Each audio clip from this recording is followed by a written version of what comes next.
Mesdames, Mesdemoiselles et Messieurs, bonjour.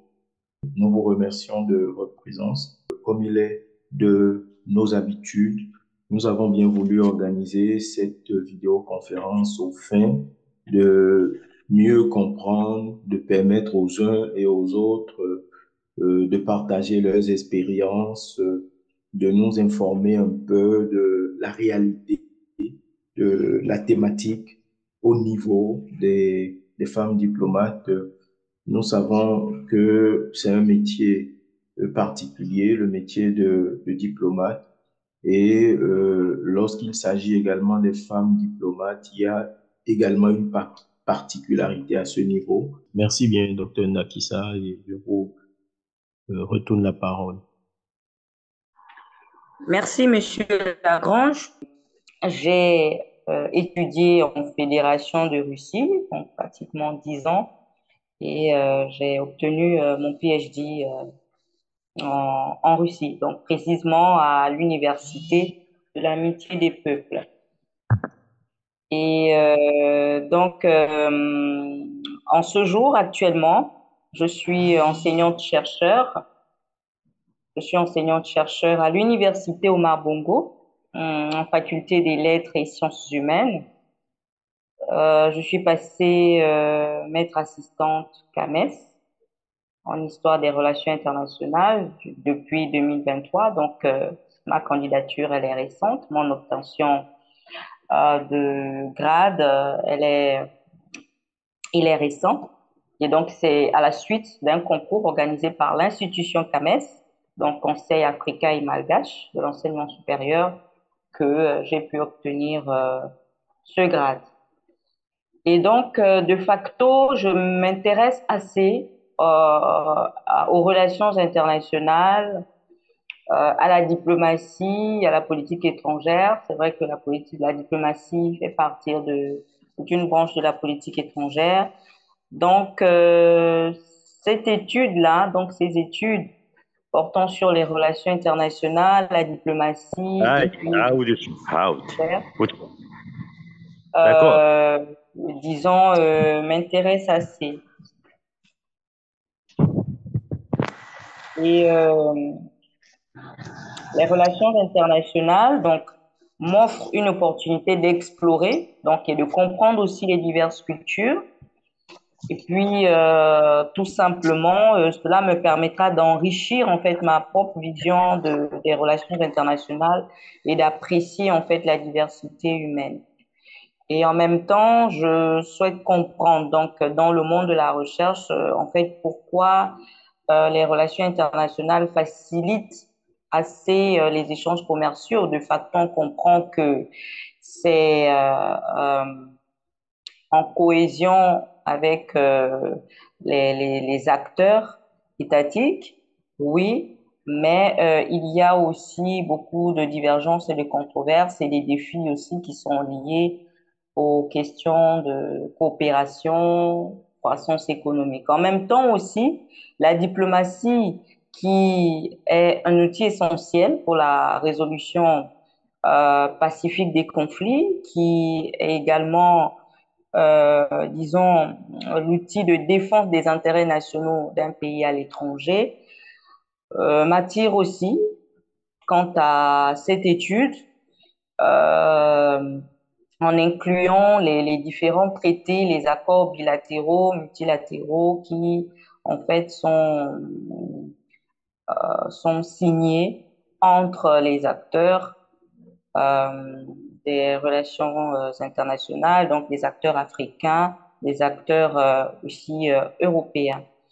En même temps, ça va au-delà, c'est-à-dire outre mon cadre professionnel qui est la recherche, ben, mon intérêt aussi, ma motivation un peu plus poussée dans la carrière, disons, au niveau des relations, des organisations internationales. Quand je dis organisation, ça peut être l'ONU, ça peut être l'UA, c'est-à-dire mon apport en tant que scientifique dans ces domaines-là au sein de ces organisations. Mais bon, c'est un rêve et en même temps aussi cette diplomatie linguistique qui aussi un atout pour moi, qui me permettra au sein des organisations peut-être de pouvoir exploiter cet atout linguistique que j'ai. Et donc, c'est dans mes perspectives au-delà de la recherche. Donc, voilà un peu brièvement la biographie de ma modeste personne. Je voudrais pas trop m'étendre sur les activités déjà opérées avant ou après ma, ma carrière professionnelle. Donc, en quelques mots, voici ce que je suis. Donc, c'est Madame Dakissa qui est en face de vous, qui présente aujourd'hui cette visioconférence, mais qui sera également présentée par Monsieur Lagrange, que j'aurai l'honneur brièvement également de le présenter pour les personnes qui ne le connaissent pas. Et donc, aujourd'hui, ce qui nous réunit donc, à cette visioconférence, c'est en effet la question des droits des femmes.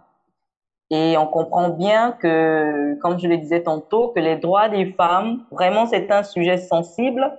C'est une thématique assez débattue sur plusieurs plateformes, mais qui est d'actualité dans la mesure où nous évoluons et puis le monde évolue et les paradigmes changent. Le contenu, le contexte aussi change. Et dans notre contexte actuel, on veut bien comprendre la question des droits des femmes en Afrique parce que c'est une étude assez, je peux dire, je vais pas dire nouvelle, mais qui peut étendre plusieurs réflexions sur la connaissance des droits des femmes en Afrique, surtout la réalité la réalité de nos femmes diplomates, comment en fait nos femmes diplomates vivent d'abord ce statut et comment elles vont au-delà des limites qui n'est que la représentation féminine.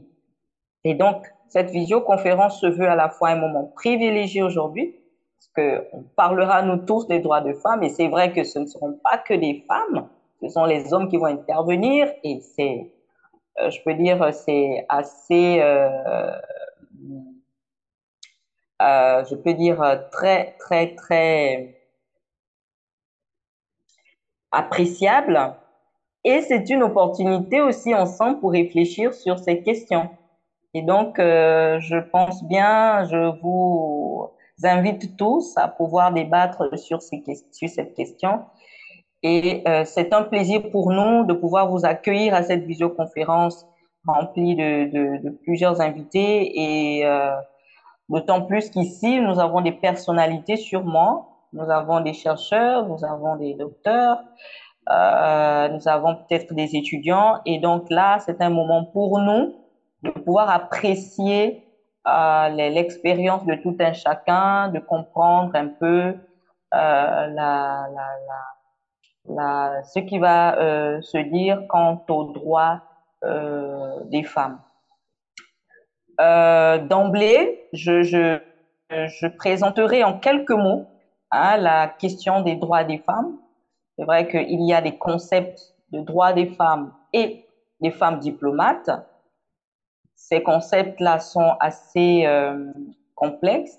Ce que je peux dire, c'est que le droit des femmes a une histoire complexe et variée. Parce que variée dans la mesure où l'histoire était marquée par des luttes, par des avancées et des reculs. Et on comprend bien que les droits de femmes dans l'Antiquité, dans le Moyen Âge et puis le contemporain n'est pas en fait la même chose. Donc, on subit une certaine évolution et on commence à pouvoir apprécier les femmes autrement de par la mondialisation et de l'évolution que subit le continent en général, les continents, précisément le continent africain. Et comme dans le cas actuel, on veut plus accentuer, c'est vrai que nous avons subi le mouvement général puisque le droit de la femme a été porté haut par les Occidentaux d'abord, qui se sont un peu manifestés par leur émancipation, par cette caricature à pouvoir restreindre la femme dans ses compétences, dans les compétences précisément domestiques. Ces femmes ont lutté pour pouvoir, en tant que femmes, d'être de nous éclore dans plusieurs domaines.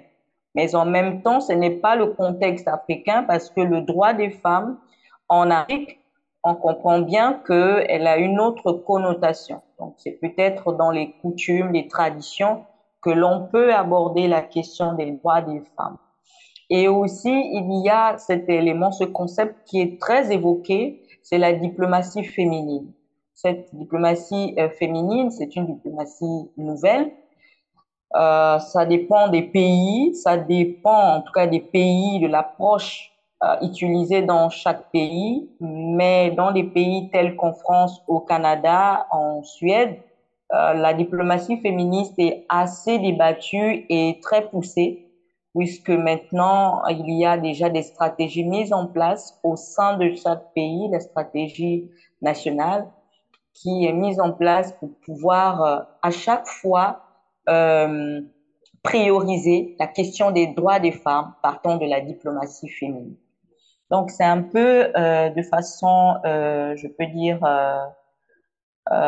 brièvement, ou que je pourrais parler des droits des femmes, évoquer la question des droits de femmes, sans oublier que la question des droits de femmes a été déjà encadrée par des textes juridiques. Et aujourd'hui, ce sont les textes juridiques qui défendent la femme aujourd'hui. Nous partons de la Convention sur l'élimination de toutes les formes de discrimination à l'égard des femmes. Nous avons la Charte internationale des droits des femmes qui définit les droits des femmes et puis établit des normes internationales contraignantes. Nous avons la Déclaration universelle des droits de l'homme qui inclut l'égalité des droits de tous les humains. Donc, c'est une déclaration qui implique l'égalité des sexes. Et puis, nous avons plusieurs conventions qui sont liées à la question des droits des femmes. Donc, nous avons sûrement des lois nationales qui défendent l'égalité des sexes et puis les droits des femmes. Donc, grosso modo, voilà un peu la question des droits de femmes et nous sommes assez réjouis de voir autant de participants, d'invités qui vont en fait écouter euh, la, les différentes interventions quant à la question des droits de femmes et puis les diplomates femmes, les femmes diplomates en Afrique. Et donc, comme je le disais tantôt, cette visioconférence sera animée non seulement par moi, mais par, je peux dire, l'animateur principal qui est monsieur, monsieur Lagrange. Donc, à titre de rappel, pour ceux qui ne le connaissent pas, c'est monsieur Lagrange, fidèle Simenou Agnankpe. Donc, il est spécialiste en intelligence stratégique, communication et diplomatie. Il est également le fondateur et directeur exécutif du LARAD, également secrétaire général de l'Association gabonaise pour les Nations Unies. Et donc, il a travaillé vraiment avec beaucoup je peux dire, très talentueux dans le domaine de la diplomatie bilatérale et multilatérale. Donc, ça fait déjà plusieurs années qu'il aborde en fait cet axe et puis qu'il défend avec beaucoup de force cette diplomatie. Et donc, je ne vais pas monopoliser la parole. Je vais passer la parole à mon collègue, Monsieur Lagrange, pour en effet continuer le cérémoniel. Donc, Monsieur Lagrange, à vous la parole et je vous remercie. Merci bien, docteur Ndakissa. Comme l'a dit le docteur Ndakissa tout à l'heure, la problématique, sinon la question des droits des femmes, elle ne date pas d'aujourd'hui et au niveau de notre continent, elle fait face à un certain nombre de réalités qui diffèrent. Donc, nous avons bien voulu organiser cette vidéoconférence pour donner la possibilité aux uns et aux autres, aux personnes qui le souhaitent, de bien vouloir partager leurs expériences. Nous aurons trois intervenants ce matin. Nous aurons trois intervenants principaux ce matin. Un intervenant qui nous vient de la Guinée, Conakry, et qui est diplomate également de formation et de carrière. Nous aurons un autre intervenant qui nous vient du Cameroun, mais qui à la dernière minute, vient de nous informer qu'elle ne pourra pas être là, mais qui a laissé sa présentation que nous allons partager avec vous. Je me ferai le devoir de partager avec vous. Et dans un troisième temps, nous aurons l'intervention de d'une personnalité de la maison Lara, qui est secrétaire général du Lara, diplomate de formation et de carrière également.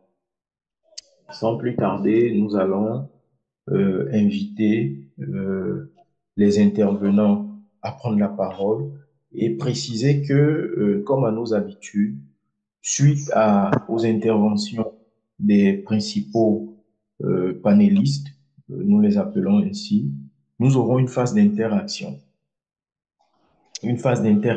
pour apporter des contributions, des compléments d'information, pour partager des réalités qui n'ont pas été évoquées ou qui n'auraient pas été évoquées et également pour poser des questions. Voilà ce que je peux ajouter à la brillante intervention du docteur Ndakissa, que je remercie une fois encore. Merci, docteur, merci d'avoir accepté pour animer cette vidéoconférence de ce jour. J'ose croire que nos trois panélistes sont là. Je vais inviter Madame Simenou Ayampé, Madame Janice à prendre la parole pour son intervention. Madame Simenou Ayampé, vous avez la parole. Merci.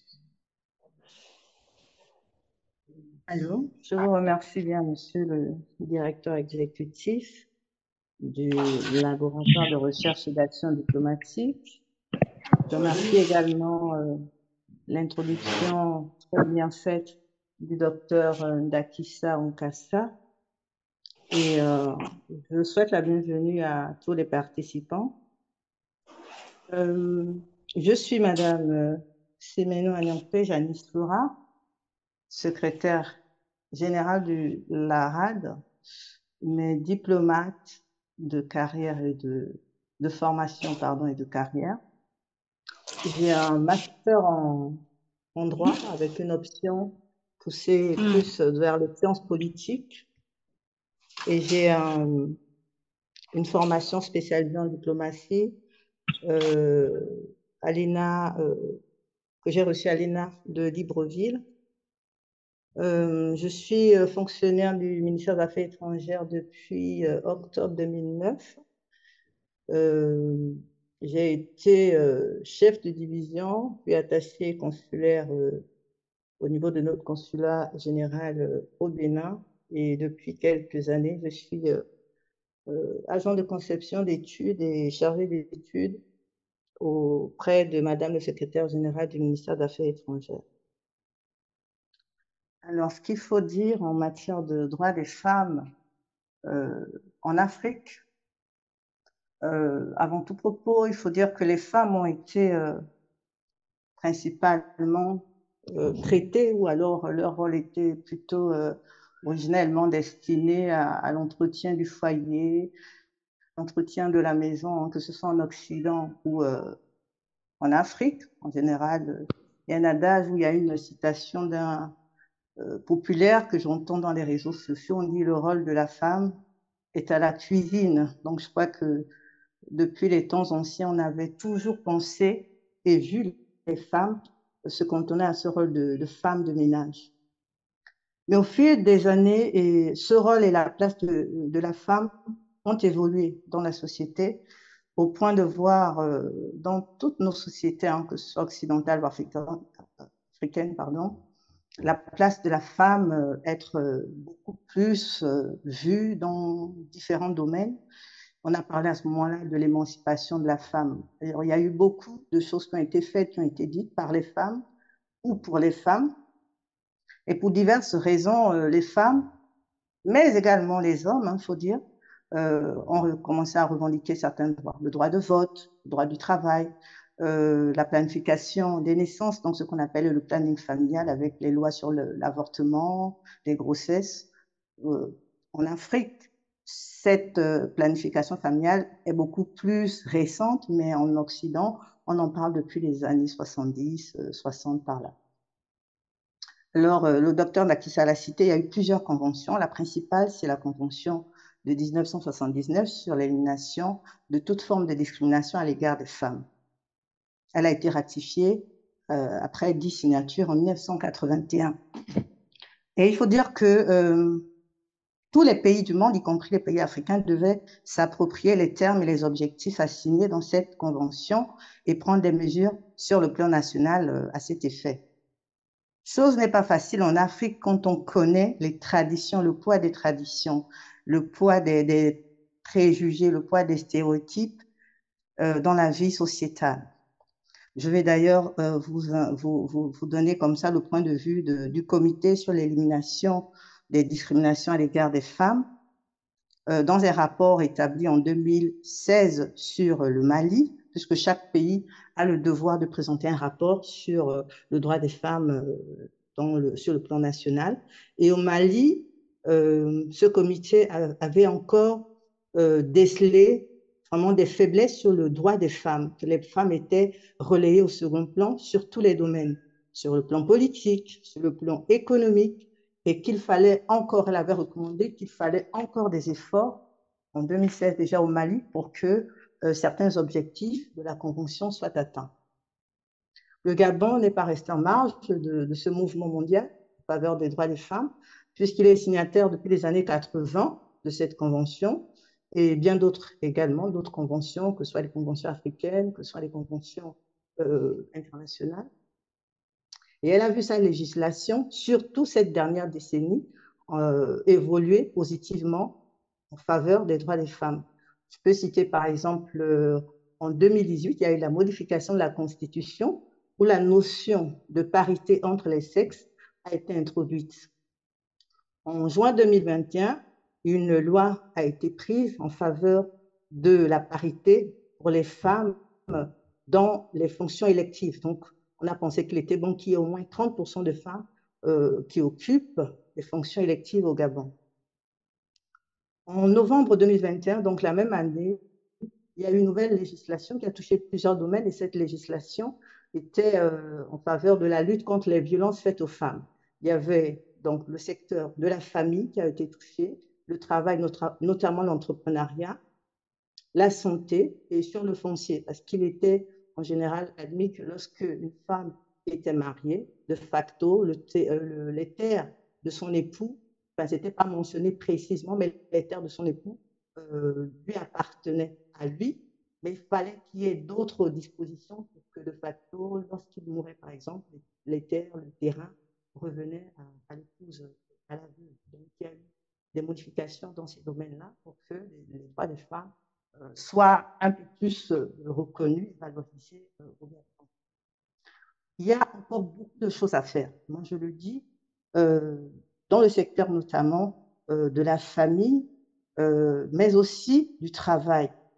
Et la Banque mondiale, justement, en 2022, dans son rapport sur les femmes au Gabon, préconisait qu'il devait encore y avoir des efforts et des mesures prises sur le plan législatif et réglementaire, parce qu'il existait encore beaucoup de pesanteurs sur le plan socio-culturel. Donc, ce que je disais tout à l'heure par rapport au poids des traditions, les préjugés, les stéréotypes les stéréotypes. Pardon.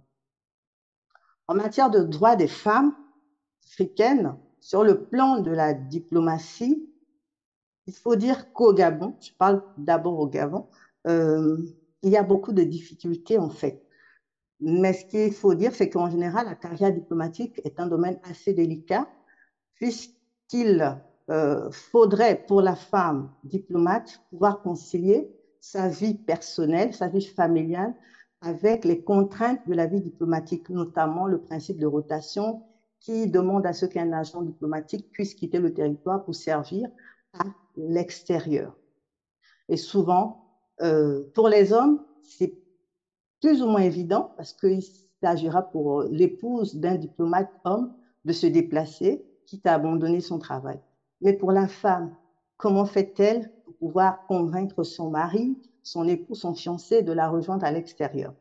Bref, historiquement, ce qu'il faut dire, c'est que le métier de diplomate a été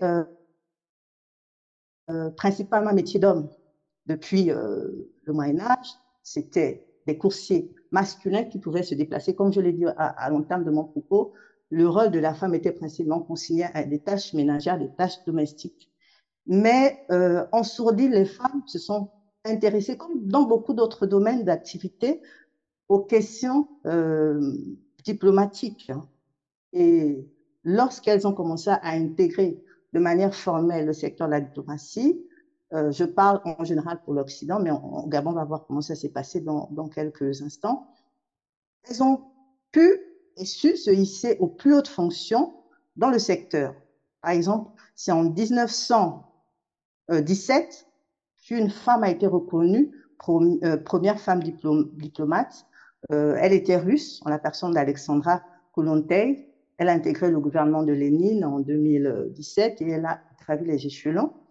En France, on parle de Suzanne Bourrel, qui a été la première femme sortie d'une école de formation pour intégrer le Quai d'Orsay, donc le ministère des Affaires étrangères français, en 1930. Et partout en Afrique, les mouvements, par exemple, de décolonisation ont permis à ce que les femmes intègrent plus ou moins facilement les ministères en charge de la politique étrangère, donc le ministère des Affaires étrangères, plus que les questions liées aux droits des femmes et la lutte pour les droits des femmes, en général dans les colonies françaises, avaient été déjà bien avancées. Donc, lorsque les pays africains francophones accèdent à l'indépendance, donc souvent dans le corpus juridique, il a fallu simplement reproduire les avantages, donc les droits qu'avaient déjà acquis, par exemple, les femmes françaises, puisque nous, on est de colonisation françaises, les femmes françaises, tous les droits qu'elles avaient déjà acquis, toutes les luttes qu'elles avaient déjà remportées. Il a fallu simplement reporter ces avantages dans les corpus juridiques nationaux. Donc, ça n'a pas été vraiment des droits pour lesquels les femmes ont vraiment eu à lutter. Mais en tout cas, pour le cas du Gabon, je fais mes recherches, il n'y en a pas eu tellement. Dans d'autres pays, il y a eu des résistances, notamment en Afrique du Sud, dans les pays même d'Afrique australe, notamment au Botswana, en Afrique du Sud. Dans l'Afrique de l'Ouest aussi, il y a eu pas mal de luttes encore. Mais ce qui concerne le Gabon, il n'y a vraiment pas eu de lutte, par exemple, pour intégrer les services, les activités sociales, comme les ministères, les administrations, les entreprises. On parle, par exemple, de la première femme qui a occupé un poste en tant que secrétaire d'Axilo dans les années de l'administration coloniale, dans les années déjà 1910. Elle était indépendante et elle n'avait pas eu de difficultés particulières. Donc, au Gabon, c'est dans les années 80, justement, à la signature de la Convention de 1979 sur l'élimination de toute forme de discrimination à l'égard des femmes, que nous avons vu les grandes premières mesures en matière de diplomatie féminine, en matière de droits de la femme dans le secteur de la diplomatie. Par exemple, en 1982, nous assistons à la désignation de Mme Pascaline Ferry-Mbongo en tant que première femme ministre des Affaires étrangères. Bon, certainement la proximité avec son président de papa, mais elle est conseillère des Affaires étrangères. Ça veut dire que Mme Pascaline Mbongo est du secteur de la diplomatie à la base. Nous avons aussi, en 1985, la première femme gabonaise à avoir été nommée ambassadrice du Gabon dans un pays étranger, c'était au Sénégal, c'est Madame Jeanne Zaou Bika. En 1996, nous avons une première femme au Gabon qui a été nommée secrétaire générale adjoint. Et ce n'est qu'en 2013 qu'on assiste à la nomination d'une femme en tant que secrétaire générale plein d'un ministère des Affaires étrangères. C'est Madame Mireille Nzende qui est aujourd'hui ambassadeur représentant permanent du Gabon à Genève. Donc, en principe, lorsque je fais un peu le ratio, à la centrale, aujourd'hui au ministère des Affaires étrangères, il y a une parité d'hommes et de femmes qui occupent des postes importants. Donc, nous avons par exemple 3 directrices générales sur 6, parce qu'il y a 6 directions générales. Nous avons autant de directeurs que de directrices. Nous avons pratiquement plus, je dirais un peu plus de chefs de service que de femmes que de chefs de service hommes. Et les catégories sont aussi variées. Il y a beaucoup plus de femmes qui sont de catégorie A que d'hommes, ou plus ou moins la parité avec la catégorie B. Donc, à la centrale, il n'y a pas tellement de problème de parité. Et en général, dans l'administration gabonaise, les femmes sont autant promues que les hommes en matière de droit du travail. Pour ce qui est de l'extérieur, donc les services extérieurs, donc les postes d'ambassadeurs extraordinaires et plénipotentiaires, il y a quand même encore, on constate encore une petite disparité parce qu'il n'y a aujourd'hui qu'un quart des ambassadeurs du Gabon à l'étranger qui sont des femmes. Donc, sur ce domaine de la représentativité des femmes dans les services extérieurs au niveau du Gabon, il y a encore un travail à faire. Et proprement dit, en matière de droits des femmes dans le secteur de la diplomatie, il n'y a pas de texte qui les consacre. Il n'y a pas de plan national au niveau du Gabon sur les femmes. Il y a ce qu'on a appelé Gabon Égalité, c'est un programme national pour la lutte contre les violences faites aux femmes, mais c'est surtout dans le domaine de la famille, donc tout ce qui concerne le code civil, le code pénal, c'est vraiment plus dans le domaine familial. Mais en matière de travail, il y a encore beaucoup, beaucoup de disparités, puisque on voit encore des femmes devoir abandonner leur métier pour des raisons notamment familiales, des raisons de santé, alors que pour les mêmes raisons, les hommes auront la facilité de continuer à travailler. Ce qui a encore beaucoup de choses à faire.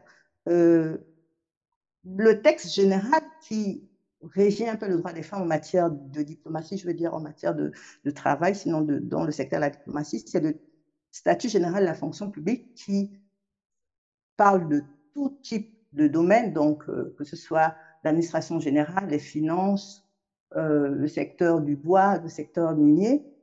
Mais le texte spécifique qui traite du secteur de la diplomatie, la loi 12/96, ne fait pas de part belle à la femme, simplement que c'est un texte général qui traite du secteur de la diplomatie, tout type de genre, mais ce texte, à la base, n'est même pas encore respecté, n'est pas souvent respecté, je vais le dire comme ça, parce que, par exemple, en matière de suivi des carrières, lorsqu'une femme demande, par exemple, à être rapprochée de son époux qui est affecté dans une ambassade du Gabon à l'étranger, il y a beaucoup, soit d'hésitation, parce qu'on pense au poids du budget dans la prise en charge de cette femme, pour le cas de ce rapprochement d'époux sollicité. On voit encore, par exemple, des femmes qui sont mariées à des étrangers qui n'arrivent pas à bénéficier de ce même rapprochement d'époux qui est consacré pourtant par le texte général de la fonction publique et qui devrait être, en guillemets, l'un des avantages des agents diplomates, puisque souvent, comme je l'ai dit, la diplomatie emmène l'un des conjoints à se déplacer pour continuer sa carrière à l'étranger. Donc, moi, je vais, par exemple, parler de mon cas. J'ai rencontré M. Simenou Lagrange en formation en Chine. Nous sommes rentrés chacun dans son pays, lui le Bénin, moi le Gabon. Et dans les préparatifs du mariage, nous avons pensé à la localisation de la résidence principale. Alors moi, je lui ai dit, on ne va pas chercher plus loin. Il y a un consulat général du Gabon au Bénin. Je vais demander une affectation. Ce sera tout bénef. Et on va je vais pouvoir concilier ma vie personnelle, ma vie familiale et ma vie professionnelle. Et je pense qu'il n'y aura pas de problème. J'ai fait la sollicitation depuis 2014. Si je vous dis qu'aujourd'hui, en 2024, je n'ai toujours pas bénéficié de mon rapprochement d'époux. Et c'est lui qui a dû, pour des raisons d'équilibre familial et de conservation de vie familiale, tout laisser au niveau du Bénin pour me rejoindre à Libreville. Donc, on constate quand même qu'en matière de droits des femmes diplomates au Gabon, il y a encore beaucoup de pesanteur. Parce qu'il faut dire que beaucoup de cas sont traités à la tête du client. Ça, je dois le dire. Beaucoup de cas sont traités à la tête du client et non pas en rapport avec la compétence, en rapport avec le curriculum vitae, en rapport avec l'expérience de l'agent diplomatique. Et ça, il y a encore des choses à faire et j'en parlerai un peu plus tard parce que j'ai fait des propositions. Il y a aussi l'absence de coaching, pour ma part, dans le secteur de la diplomatie féminine, le secteur dans le droit des femmes. Je pense que les femmes diplomates expérimentées qui ont fait leur classe, qui sont à l'approche de la retraite, doivent pouvoir, à l'arrivée des nouvelles femmes diplomates, pouvoir se mettre en réseau et travailler avec elles pour leur inculquer certaines notions et leur faire savoir les difficultés liées au métier, pour qu'elles puissent non seulement se prévenir face à la violation de leurs droits, mais également anticiper sur les mesures à prendre, que ce soit personnellement, que ce soit de manière réglementaire ou légale, pour qu'elles puissent ne pas vivre des violations dans leurs droits. Et je conseille vraiment, ça c'est une proposition que je mets sur la table, pourquoi ne pas créer un réseau d'anciennes femmes diplomates africaines ou autres, ou peut-être nationales, qui pourraient être comme un cabinet de consulting pour les femmes qui veulent se lancer dans la carrière diplomatique. Au niveau aussi de la gestion des ressources humaines dans nos services administratifs, il y a encore, en tout cas pour ce qui concerne le Gabon, un laisser-aller en matière de respect des droits des femmes, puisque lorsqu'une femme, par exemple, vient d'accoucher et qu'on lui demande au bout de 2 semaines, parfois 1 mois, 2 mois, et là aussi je vais attirer l'attention des uns des autres, parce que même les autorités, les organisations internationales, notamment ONU Femmes, attirer l'attention du Gabon et d'autres pays qui demandaient à ce que les femmes, après seulement 3 mois ou 2 mois d'accouchement, reprennent leur travail, sachant que l'OMS demande à ce qu'une femme ou un enfant reçoive, par exemple, le lait maternel exclusivement jusqu'à ses 6 mois. Donc, comment concilier la reprise du travail effectif, et le suivi d'une bonne carrière, alors que, par exemple, il y a parfois des harcèlements. On appelle un agent qui n'a pas pu reprendre son travail. En ce qui concerne ce que moi j'ai vu ici, on lui demande de reprendre le travail parce qu'elle doit aller en mission, parce qu'elle doit être affectée, parce que elle doit rejoindre son poste à l'extérieur.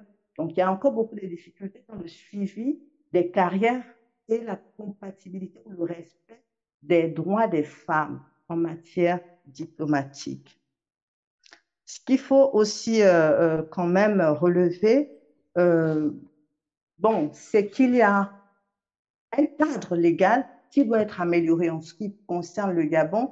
Il y a une réforme actuellement qui est en cours et moi, j'avais introduit ou proposé des pistes de solutions dont une a été prise en compte dans le nouveau corpus juridique et organisationnel du ministère, notamment la mise en place d'un service dédié aux droits des femmes. Donc récemment, en février, il n'y a même pas encore un mois, un nouveau service a été mis en place et une personne a été désignée chef du service des droits des femmes au sein du ministère des Affaires étrangères.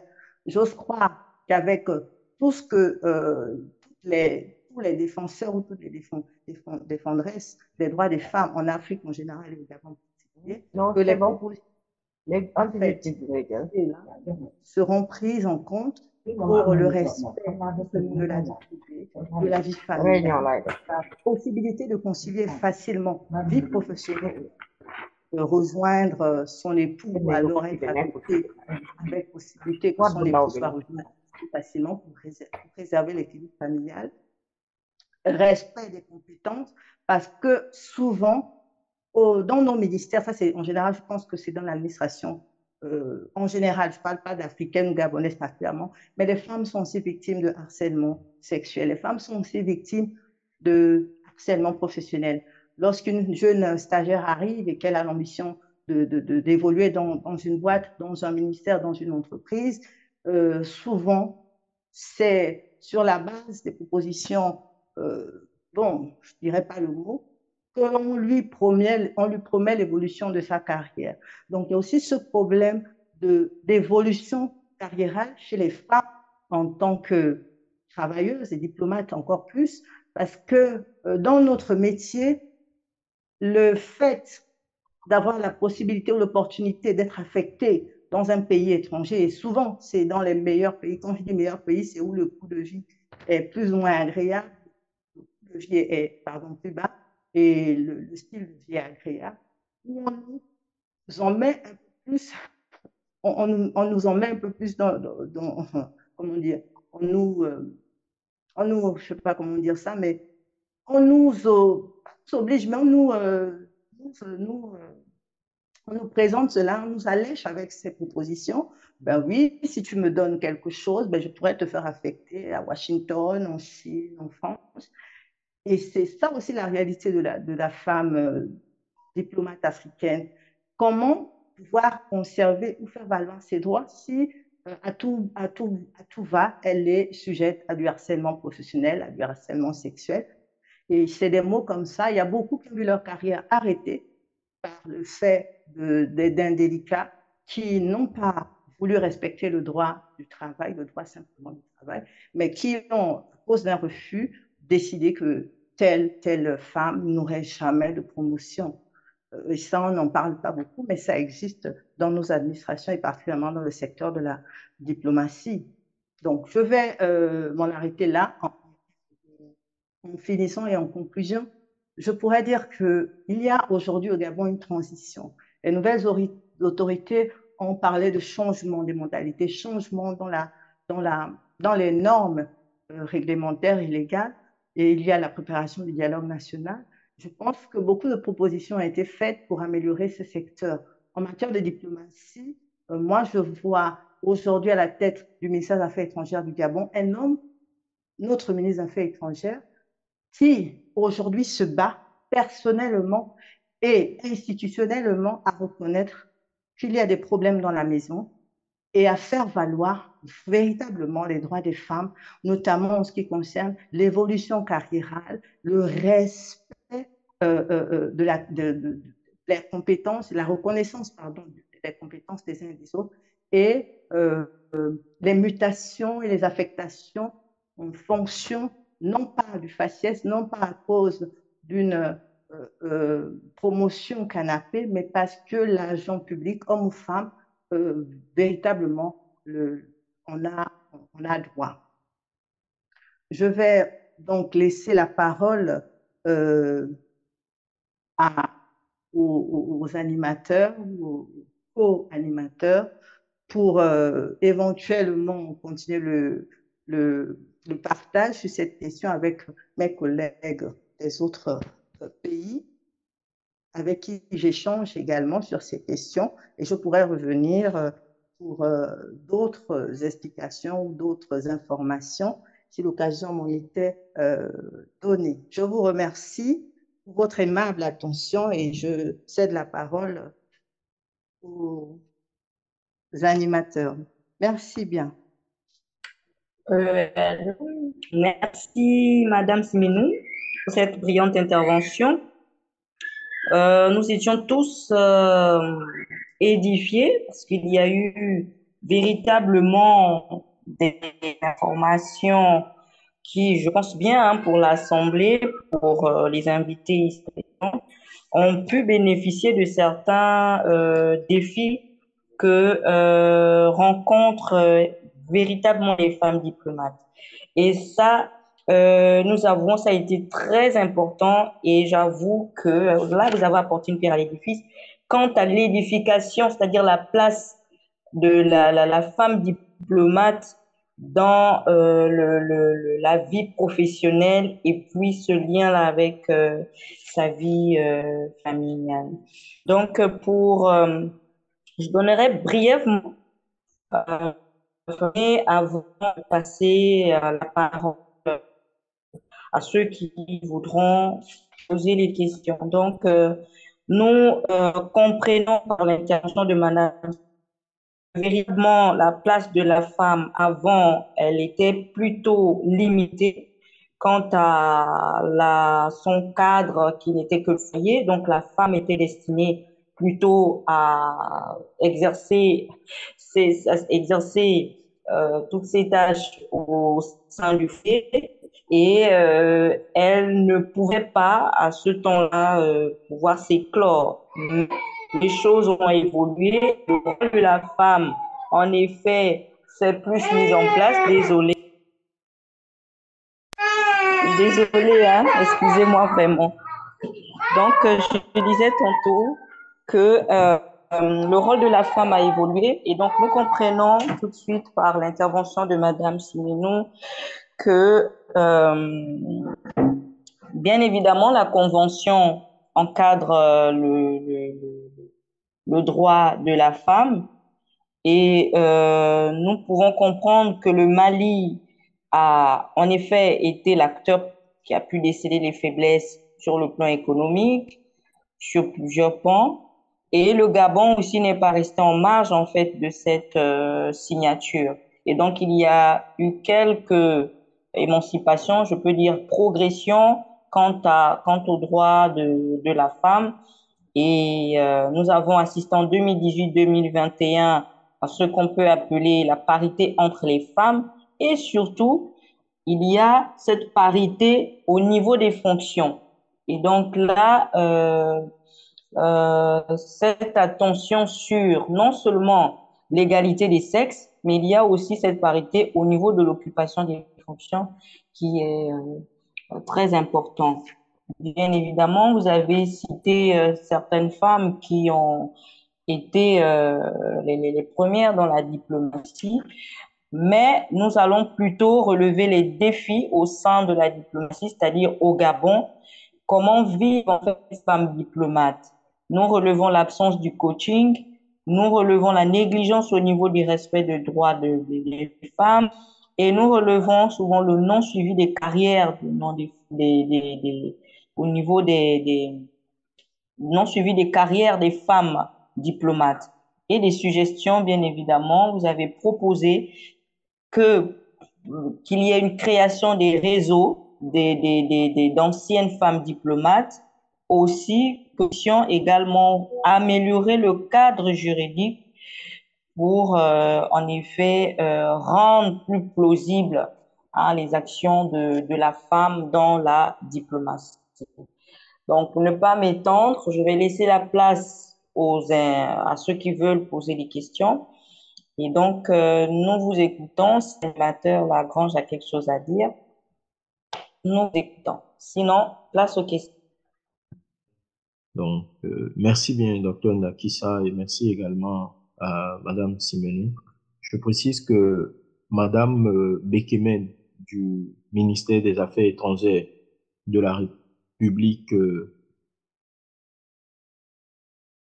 du Cameroun a envoyé un document que nous partagerons avec les intéressés qui souhaiteraient avoir des documents de cette vidéoconférence et également le rapport. Donc, vous voudrez bien laisser vos adresses mail dans la file de messagerie pour recevoir ces documents.